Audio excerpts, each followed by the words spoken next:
Hello and happy full moon to my Libras. This is Queen Amun Ra coming to you with your general reading. Happy full moon. Whatever rituals you do during a full moon, hey, start them 3 days before, 3 days after, um, and let some things come to light. Usually around full moon, people get readings, and if you're a reader yourself, you can read your cards during that time to kind of sort of get more clarity and some things. This full moon in Gemini should be a fun and playful time for everybody. Even though it's the holidays and some people, you don't really know where people are in their mental space during the holidays. Some people are in really cheerful moods and some people are not necessarily in the best of moods, what they moving through, with phase of life they're moving through. But source is saying you can make this a really playful, cheerful time of learning and knowledge. um, Gemini is ruled by Mercury. Mercury is pre-shadow retrograde right now. First card out of the deck lets me know that somebody is feeling some kind of way, some kind of emotional wounding going on here. Somebody is feeling emotionally wounded. Maybe you're thinking about loved ones who have transitioned. Maybe somebody is thinking about loved ones who have transitioned or kind of sort of feeling some kind of way about. And what source is saying to you, when you think about death, rebirth, you want to take the blindfolds off and not just focus on the darkness. You also want to focus on the light. Here we have the Queen of Swords and also the Two of Swords. And this is where you want to say, I make a choice to choose the light side of life, right? Obviously, everything is not about money. This card right here, well, why it's the wealthiest card in the deck, it is also about being a great steward of your time slash money, right? So if I know that time is precious, that I'm going to focus on investing it in people that I love, right? Investing it in learning more things. I'm going to invest it in a way that when I look it back in my life, I say, you know what? I lived a very rich life, not just financial, right? I lived a very wealthy life, wealth of patience, wealth of love, and a lot of people you'll see doing that. A lot of people you see, they love being connected to family. They love all of that connection and that kind of thing. And so that's where somebody's mind could be focused. So, you know, and then also for those who could be connected to people who are emotionally wounded, just doing something to cheer them up too during this time. Two of Wands, Seven of Wands. Here we have the Chariot card again. We also have the Death card again, the Star card, and then also the Empress card.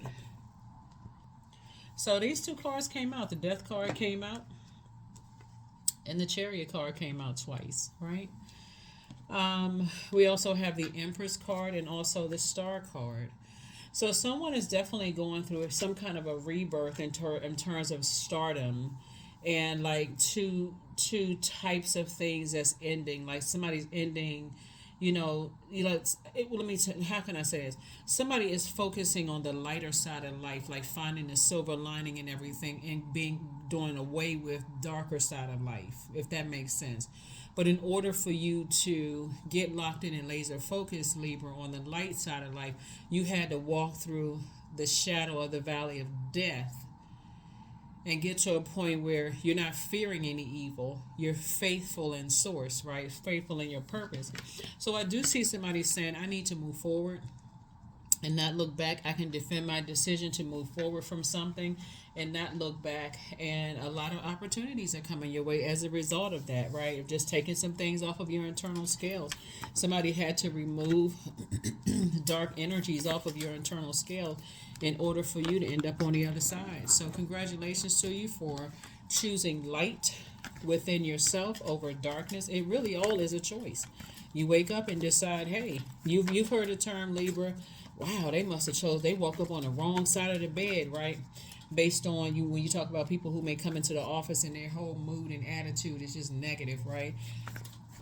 You're saying, I choose light. I choose to wake up on the light side of life. That's a choice, right? That is a choice. Here we have discipline, the Eight of Cups. Here we have the Death card, the God card, the Six of Cups, and the King of Swords. Yep. So I do see somebody definitely sitting on their throne and carefully vetting their thoughts, as well as coming into more wisdom and knowledge and recognizing, hey, source is in me. I don't have to show this outside. I don't have to be this reactive type of energy. I can put all my energy towards my purpose and show discipline and my strength inside of me, the source inside of me. That's where the discipline comes in. I don't have to let people provoke me. I know how to, as a sword, how to use my powerful sword. Snip, snip, snip. The death card again. So, death to the ego. Death to the ego. And death to, still being attached to energies that's trying to bring out the worst in you. That's over. So, here we have the Six of Cups. Um, and that can be very painful for people who have to wait until they're raging mad before they say, I care more about being respected than being liked, right? So it's just saying, if you establish that, if you assert that up front, I have boundaries. I'm not afraid to enforce those boundaries. I'm not holding on to anybody's negativity, their guilt, their whatever you're trying to dump into my internal scales. That's not going to happen. The moment I start feeling indecisive about you, that's when I need to start pulling away so I can go in receiving mode and asking source, is my indecisiveness about certain energies ruining the other relationships that I'm 100% certain about in my life? If it is, then I need to kind of sort of ask source for an exodus strategy. How help me, source, with the energies I feel indecisive about. Here we have the Eight of Cups. And so somebody has a lot of gifts and talents, and people, with all those gifts and talents, like 8 gifts and talents, that could be, you could be a singer, an actor, a dancer, a painter, a poet, or whoever, a chef, and a plastic surgeon, an attorney. However you're using your creative gifts, you don't you like I said, being a better steward of your time. So you can speak into existence, into other people's lives, that hey, look, I see greatness in you, but I'm not going to let you weigh me down with you not seeing greatness in yourself. I'm not doing that.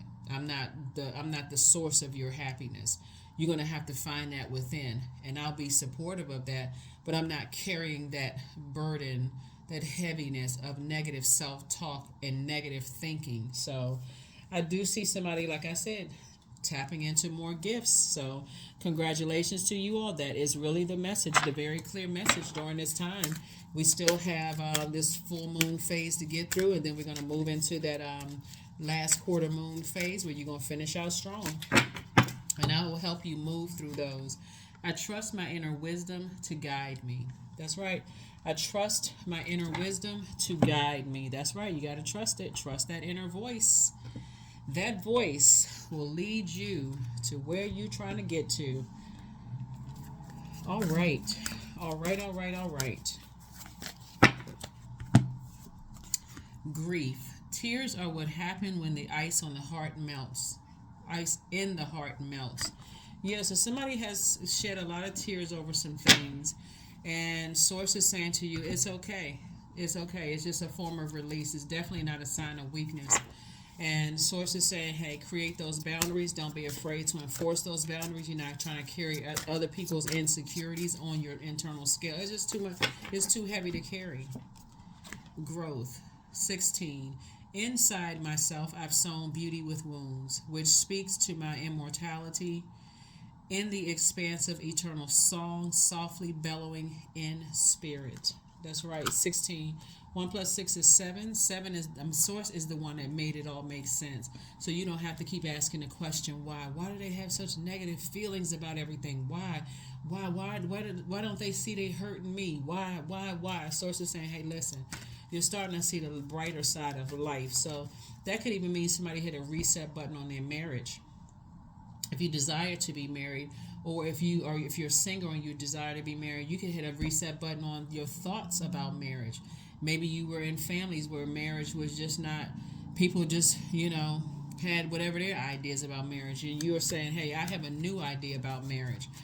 Sometimes it's best for you to just recognize that inner strength, right? That I'm putting all my energy into my purpose for source, and source will give me all the answers that I need. Here we have 16 again. I am perceptive. You have an inquisitive mind that allows you to uncover important truths. You have a special ability to read into other people's feelings. A wisdom seeker, and your angels ask to share your knowledge for the benefit of others. That's right, 16. 1 plus 6 is 7. So it's just saying to you, hey, look, the light side of 7 is lightning insight, like a lightning bolt. Like, ooh, all of a sudden it hit me. But that's because Source was showing you what it looks like, the darkest of dark and the lightest of light in terms of marriage, whether it's a marriage in business and marriage and romantically. And Sources say there has to be death of the ego when you operate in faith, but you also have to, as a Libra, scales of justice, not carry other people's burdens inside of you. It's okay to say, with your highly intellectual self that, hey, you don't have to do all of that to, they carrying their burdens from other people and trying to dump it into your, or whatever those insecurities are, or how they spending their time or investing or wasting their time trying to dump it into your internal scales. You're like, we can't do that. Is that I'm not responsible for that, right? I'm not your God, right? See, people will want to make you their God when they want to dump all their garbage into your universe. But when you tell them not to, or you try to help them to structure their chaos and confusion, they'll quickly tell you, you're not my mom, you're not my dad, you're not my God, you're not in charge of me, you're not this and that. You're right. So I'm trying to tell you in a loving way, I don't want to be in charge of you. I want to see you thrive. So that's what I'm saying for you all. This is nice when I look at your cards. Like, you're teaching people how to be a great steward. That's what makes you very wealthy. They're teaching people how to be a great steward of their time. Time/money. Patience. Affirmations for patience. I'm here in this present moment. I have all that I need. I lack nothing. Time is relative. Right now is all that matters. I wait with excitement. All good things come in due time. All is working for my highest good. That's right. That is what I have for you, Libras. Thank you for joining me. I will see you all on Midweek Wednesday. So hopefully you will enjoy this full moon. It's going to be a beautiful full moon, too. By the time you watch this video, it'll already be full moon. But you're seeing it illuminate more and more every day. So that's what I have for you. I'll see you on Wednesday. Bye.